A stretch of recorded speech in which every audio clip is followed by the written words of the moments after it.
आदर्श नेता, विशिष्ट व्यक्तित्व और भारत में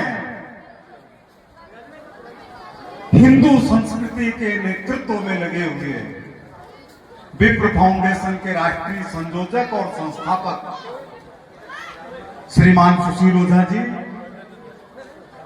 हम लोग ज्योतिर्लिंग घुसमेश्वर महादेव जी की जगह आपका स्वागत करते हैं, आपका अभिनंदन करते हैं। हमारे सतीश जी भाई साहब बहुत ही प्रिय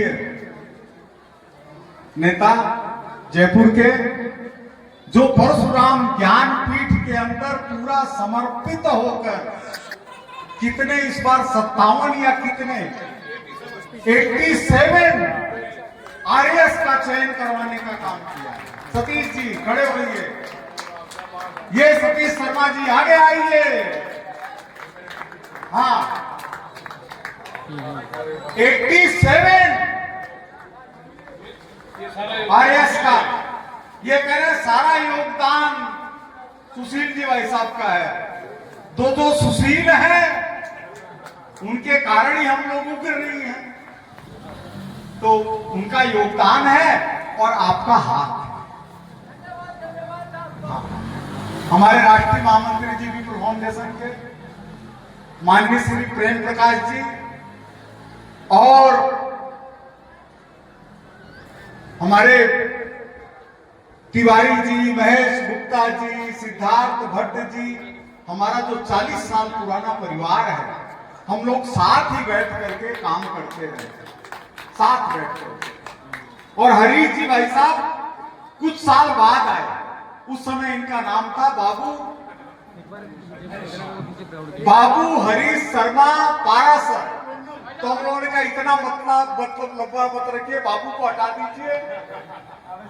तो हरीश पारासर जी है हमारे भाई, छोटे भाई, और हमारे नवल जी भाई साहब जो जयपुर के अंदर शिवाड़ समाज के अध्यक्ष के रूप में लगातार सक्रिय है, और पूज्य पिताजी पंडित नानूराम जी 95 वर्ष की उम्र हो चुकी है, हमारे हरीश जी भाई साहब के पिताजी, और इनका इतना आशीर्वाद और इतनी सज्जनता है कि शिवाड़ के वरिष्ठतम व्यक्ति पिताजी, इनसे ज्यादा उम्र वाला कोई नहीं है और कोई होना नहीं है, क्योंकि अभी 8-10 साल की गुंजाइश है। 3 बजे आरती करने आ जाते, तो आज यहां बुलाया गया भगवान घुसमेश्वर जी की प्रार्थना करने के लिए, आरती करने के लिए, आप लोगों के बीच में आने के लिए। इसके लिए जितनी भी कृतज्ञता की जाए उतना कम है। 12 ज्योतिर्लिंग के दर्शन करने का हमारे में से बहुत भाइयों को, बहनों को अवसर मिला होगा, लेकिन अब 12 की जगह 14-15 होते जा रहे हैं।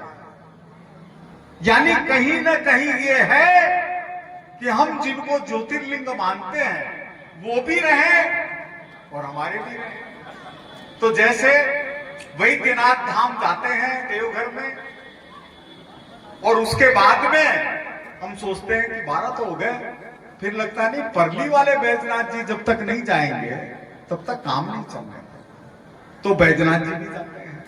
उसी तरह से जब अपने घुसमेश्वर महादेव जी महाराष्ट्र में जो स्थित है, वो एक साथ जब हम चलते हैं, त्र्यंबकेश्वर में दर्शन करते हैं, घुसमेश्वर जी के दर्शन करते हैं, तो उसी तरह से पूरे देश के अंदर ये हो गया है कि जब तक कोई शिवाड़ नहीं है तब तक 12 ज्योतिर्लिंग के दर्शन पूरे नहीं हो सकते। और समय की बात है, मुझे तो ऐसा विश्वास है कि 2-3 साल के अंदर ही ऐसा समय आएगा जब यहां पर भक्तों के लिए धर्मशालाएं बनी होगी, इस शिवाड़ का इस तरह का आधुनिकीकरण होगा, सड़क, लाइट, व्यवस्था, सीवरेज की व्यवस्था, ड्रेनेज की व्यवस्था,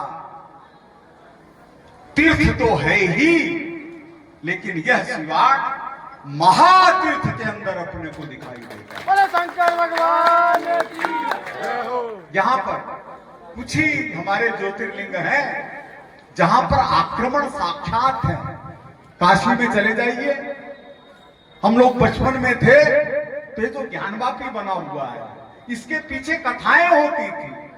हम लोगों ने खुद भी वहां पर भागवत और अखंड रामायण सुनी हुई है, बिल्कुल चिन्ह विद्यमान है। और अभी 10-15 दिन पहले मैं गया तो बहुत ध्यान से देखा कि ज्ञानवापी जिसको मस्जिद कहने लग गए थे, उसमें से जो पुरातत्व की सामग्री निकली है वो सैकड़ों हजारों वर्ष पुराना। इसी तरह से सोमनाथ हमारे सामने है। 1000 साल से सोमनाथ के ऊपर आक्रमण होते रहे। जेम्स टाड ने लिखा है कि जहां पर भगवान शिव के दर्शन करने के लिए और अभिषेक करने के लिए हजारों श्रद्धालु खड़े रहते थे, वहां पर मुल्ला बांग दे रहा है। किसने लिखा? जेम्स टाड ने। लेकिन आखिर क्या हुआ? आज सोमनाथ जाकर के देखिए, हमको लगेगा कि राष्ट्र की एकता का प्रतीक है। इसी तरह से शिवाड़ भगवान शंकर की स्तुति, अभिषेक, पूजा, इसके लिए पूरे विश्व के अंदर अपना स्थान रखता है।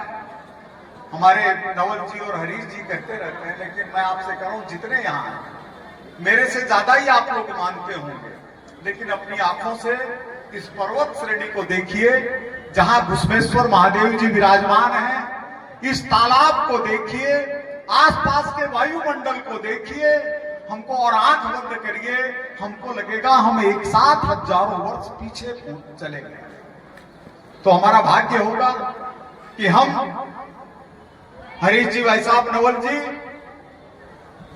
की शिवाड़ को जो वास्तव में महातीर्थ है, उसको जनता की दृष्टि में, हिंदू श्रद्धालुओं की दृष्टि से, भारतीय संस्कृति को मानने वालों की दृष्टि से, गाय, गौ माता, गीता और गंगा माता को मानने वालों के लिए यह स्थान देखने में महातीर्थ जैसा लगेगा। यानी जो है वो दिखाई। इसी कामना के साथ हम लोगों को बुलाने का मतलब तो ये है कि अवसर देना और आशीर्वाद की जगह पर लेकर आना। मनुष्य योनि के अंदर जो अच्छा हो जाए तो हम पूर्वजों के प्रति अपनी कृतज्ञता व्यक्त करें। हमारा अस्तित्व किस चीज से है? प्रभु की इच्छा से, माता पिता की इच्छा से। अगर माता पिता नहीं होते तो हम इस धरती पर नहीं होते। तो हमारा कर्तव्य है कि हम कम से कम अपने माता पिता के प्रति सच्ची श्रद्धांजलि, आदर, सम्मान और एक यह भाव कि आपने हमको जन्म दिया, हमने आपकी भावना को समझकर उसका पालन किया। तो इसलिए शिवाड़ की इस पवित्र धरती पर भगवान घुसमेश्वर के सानिध्य में मैं आप सबको फिर वंदन करता हूं, प्रणाम करता हूं, साष्टांग दंडवत करता हूं। प्रभु की कृपा हम सब पर बनी रहे, इतना ही कह के अपना स्थान ग्रहण करता हूं। और नवल जी भाई साहब, आपको और हरीश जी को बहुत बहुत धन्यवाद देता हूं।